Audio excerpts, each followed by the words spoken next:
जनता की आंखों में धूल झोंक कर राजनीति नहीं की है, जनता की आंखों में आंख डालकर राजनीति की है।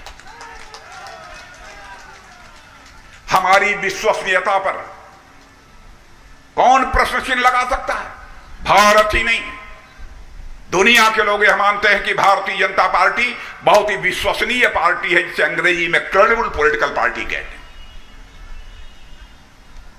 लोग कहते हैं हिंदुस्तान की एक ऐसी पार्टी है जो कहती है वह करती है। बहनों भाइयों, 1951 में भारतीय जनसंघ के रूप में जो हम लोगों ने कहा था, संसद में बहुमत मिलने के बाद उसे भी पूरा किया। हम लोगों ने कहा था 51 में, जिस दिन हमको संसद में बहुमत मिल जाएगा, धारा 370 जिसके तहत जम्मू कश्मीर को विशेषाधिकार प्राप्त है, हम चुटकी बजाकर समाप्त करेंगे। और बहनों भाइयों, करके दिखा दिया। जब बहुमत मिला, करके दिखा दिया।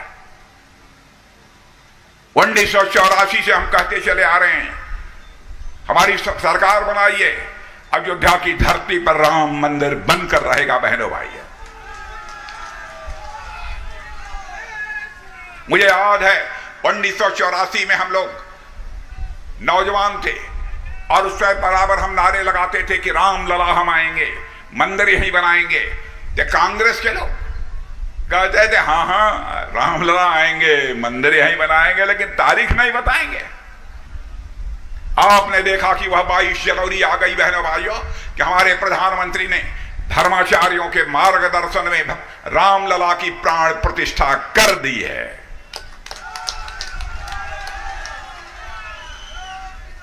और बोकारो के दोस्तों से मैं कहना चाहता हूं, मेरी बात कान खोलकर सुन लीजिए, होगा यही। रामलला अपनी झोपड़ी, अपनी कुटिया से निकलकर अपने महल में पहुंच चुके हैं। भारत में राम राज्य का आगाज होकर रहेगा, दुनिया की कोई ताकत नहीं रोक सकती।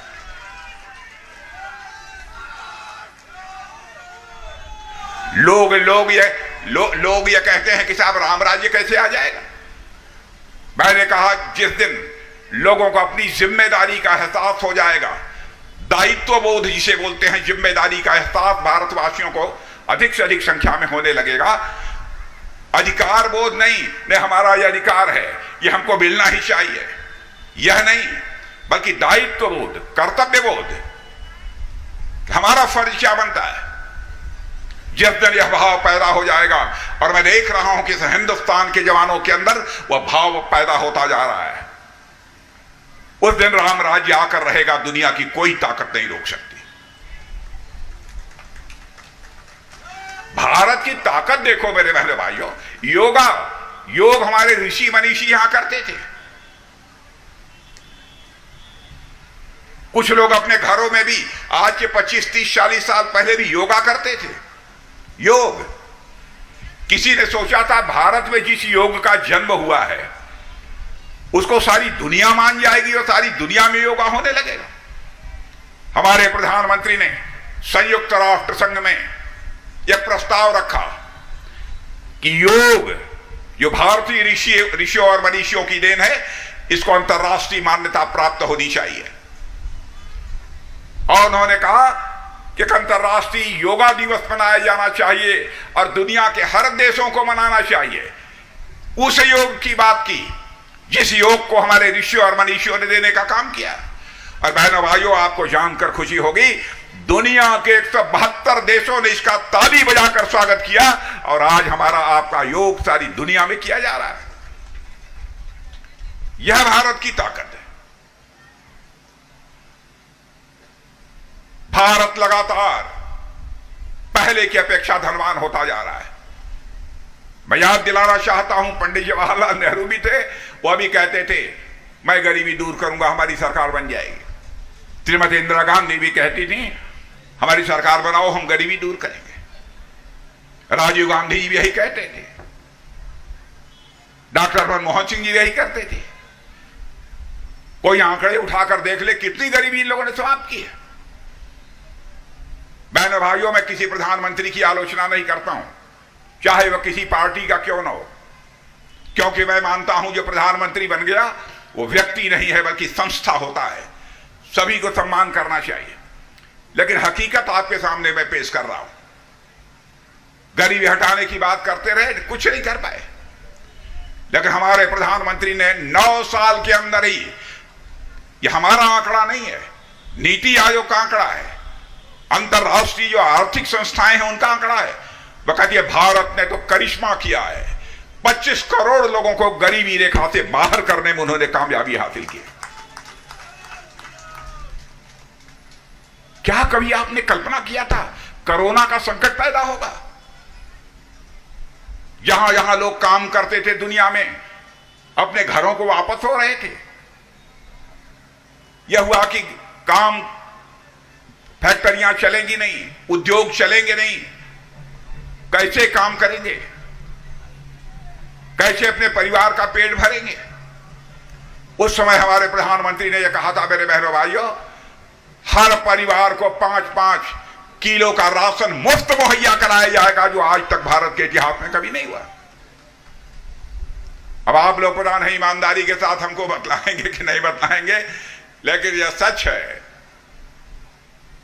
मैं भी गांव का रहने वाला हूं, कोई बहुत शहरी बाबू नहीं हूं।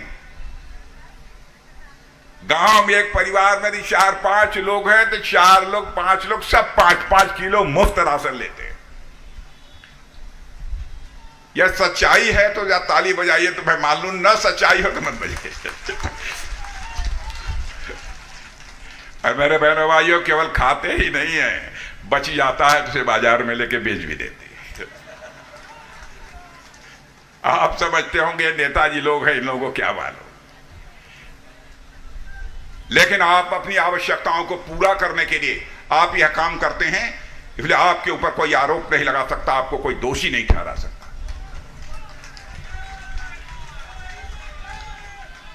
आपके पास यदि इफरात पैसा होता तो क्यों राशन बेचते?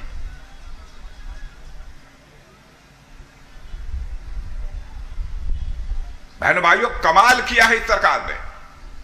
आयुष्मान भारत कार्ड, मैं जानता हूं अभी सभी को नहीं मिला है, लेकिन अधिकांश लोगों को आयुष्मान भारत कार्ड मिला है। कितने लोगों को मिला है? हाथ उठाइए, इसमें मिला है? अरे कमाल है भाई। मेरी बात सुन लो आप, 70 साल के ऊपर के चाहे किसी जाति के हों, किसी इनकम ग्रुप के हों, किसी धर्म के हों, 4 जून के बाद 3-4 दिन में हमारी सरकार बन जाएगी।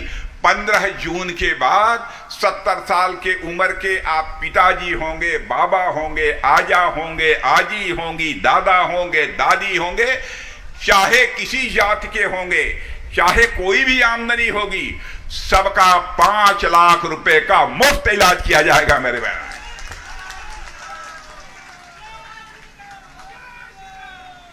चुनावी घोषणा पत्र जब बनने वाला था, प्रधानमंत्री जी ने यह जिम्मेदारी मेरे ऊपर ही सौंपी थी और मुझे कहा, राजनाथ जी इसको डाल दिया जाए, और घोषणा पत्र में यह हम लोगों ने डाल दिया।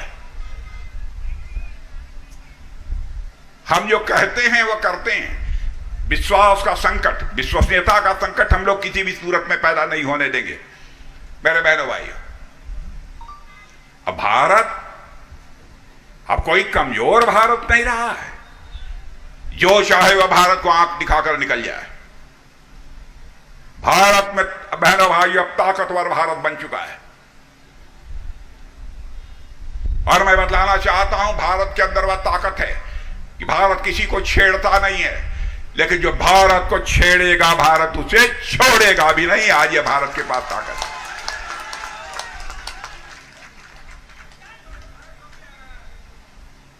भारत का चरित्र है, हम लोगों की मन की विशालता, हृदय की विशालता देखिए।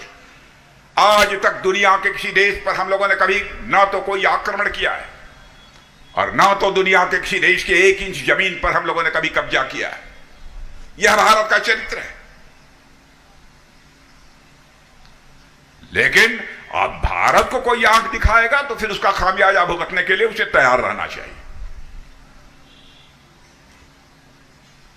पड़ोसी देश पाकिस्तान, यह बात सही है, अपनी नापाक हरकतों से बाज नहीं आ रहा है, लेकिन आश्वस्त रहिए, आकर रहेगा।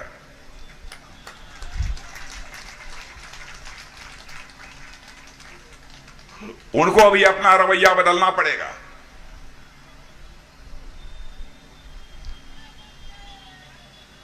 पाक अधिकृत कश्मीर के बारे में तो मैंने कई साल पहले कह दिया था। सेना के जवानों को संबोधित करते हुए आर्मी डे के अवसर पर मैंने कहा था, पाक अधिकृत कश्मीर, पाक पीओके, या तो हम मानकर चलते हैं कि हमारा था, है और रहेगा। मैंने कहा वहां भी जल्दी, आप जानते हैं हम लोग आक्रमण वर्ग किसी के ऊपर नहीं करते हैं, वहीं के लोग डिमांड कर रहे हैं कि हम भारत के साथ जाना चाहते हैं, और पीओके से पाकिस्तान का झंडा उतारते हुए आपने वीडियो के ऊपर देखा होगा बहनों भाई। ये कारण क्या है? जम्मू कश्मीर में धारा 370 समाप्त होने के बाद विकास ने जो गति दी है, विकास जितनी तेजी के साथ हो रहा है, बगल में ही वहीं पाक अधिकृत कश्मीर के लोग उसे देख रहे हैं। और आपको जानकर खुशी होगी कि वहां के पाकिस्तान के एक संसद सदस्य, जिनका नाम है फजलुर रहमान, नाम लेकर बतला रहा हूं, उन्होंने कहा है अपनी संसद, पाकिस्तान की संसद में खड़े होकर, भारत विश्व की महाशक्ति बन रहा है, भारत विश्व की महाशक्ति बनता जा रहा है, लेकिन पाकिस्तान अपनी बर्बादी को बचाने के लिए दुनिया के सामने हाथ फैलाकर भीख मांग रहा है। ये उनके सांसद ने कहा है। बहनों भाइयों, कांग्रेस के लोगों से भी यह सवाल पूछा जाना चाहिए, झारखंड मुक्ति मोर्चा के लोगों से भी सवाल पूछा जाना चाहिए। फवाद हुसैन, जिन्होंने यह कहा कि भारत में जो भी उरी और पुलवामा की आतंकवादी वारदात थी, पाकिस्तान से आतंकवादियों ने जाकर उस आतंकवाद की घटना को अंजाम दिया था, यह स्वयं वहां के पाकिस्तान के मंत्री फवाद हुसैन ने कहा है। और वही फवाद हुसैन मोदी जी की तारीफ नहीं कर रहे हैं, वह राहुल गांधी की तारीफ कर रहे हैं। अंग्रेजी में एक वाक्य होता है, राहुल ऑन फायर, आग बतला रहे हैं। मैं आपसे पूछना चाहता हूं बहनों भाइयों, जो देश हमारा विरोधी देश हो, भारत किसी नेता की तारीफ करता है, उसके पर क्या उसका भारत में सम्मान किया जाना चाहिए? क्या उसकी सरकार बननी चाहिए? ये लोग देश को ले कहां जाना चाहते हैं? इसलिए मैं आप सभी लोगों से अपील करना चाहता हूं कि मेरे बहनों भाइयों, देश को बचा लीजिए। और झारखंड मुक्ति मोर्चा ने जो कुछ भी किया है, आपको जैसा लगता हो, इस प्रकार की हरकतों के कारण भारत के मस्तक पर एक कलंक का टीका लगता है। दुनिया में बहनों भाइयों, हमारी छवि प्रभावित होती है कि वहां के रहने वाले लोग ऐसे हैं, भ्रष्टाचार में मुख्यमंत्री, मंत्री यह लिप्त हैं।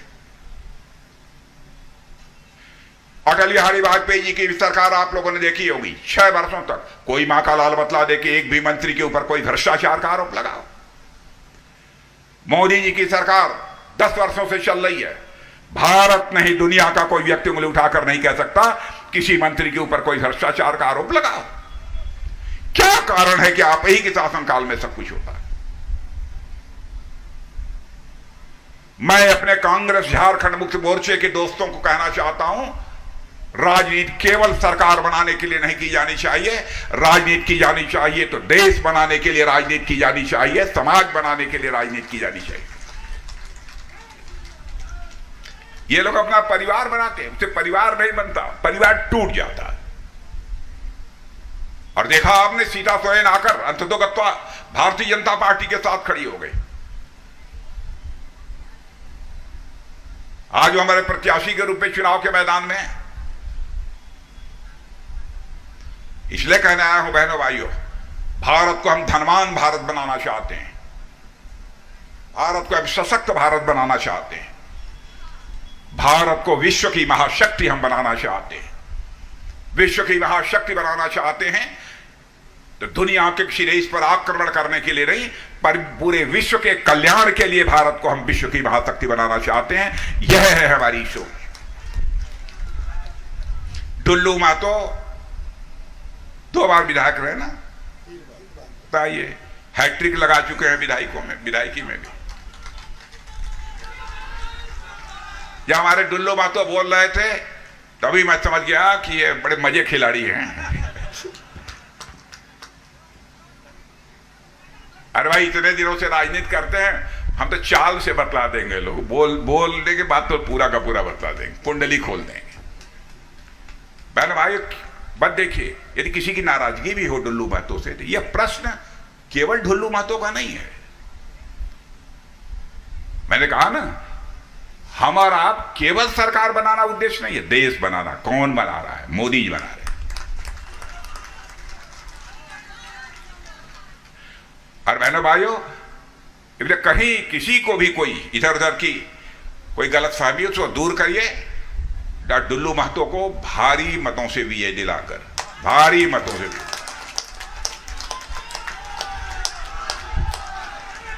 अच्छा, ये बतलाइए, आप लोग बतला देंगे कितने वोट से जिताएंगे? आए 5 लाख? 5? अरे राम राम। तो बहनों भाइयों, यदि 5 लाख मतों से आपने डुल्लू महतो को जिता दिया, तो मैं हम डुल्लू महतो जी से भी मैं कहूंगा, अपने विरंची जी से भी कहूंगा, दोनों लोगों से यहां, और आपके नेता प्रतिपक्ष हैं, आपके नेता प्रतिपक्ष आप जानते हैं ना, नहीं जानते? यह भी बड़े दमदार हैं, बहुत अच्छा बोलते हैं। इन लोगों से कहूंगा कि इसी बोकारो में यदि 5 लाख से अधिक मतों से हमारे डुल्लू महतो जी जीत जाते हैं, बहनों भाइयों, 4 महीने, 6 महीने, 8 महीने, साल भर में कभी एक बार हमको जरूर बुला लेना।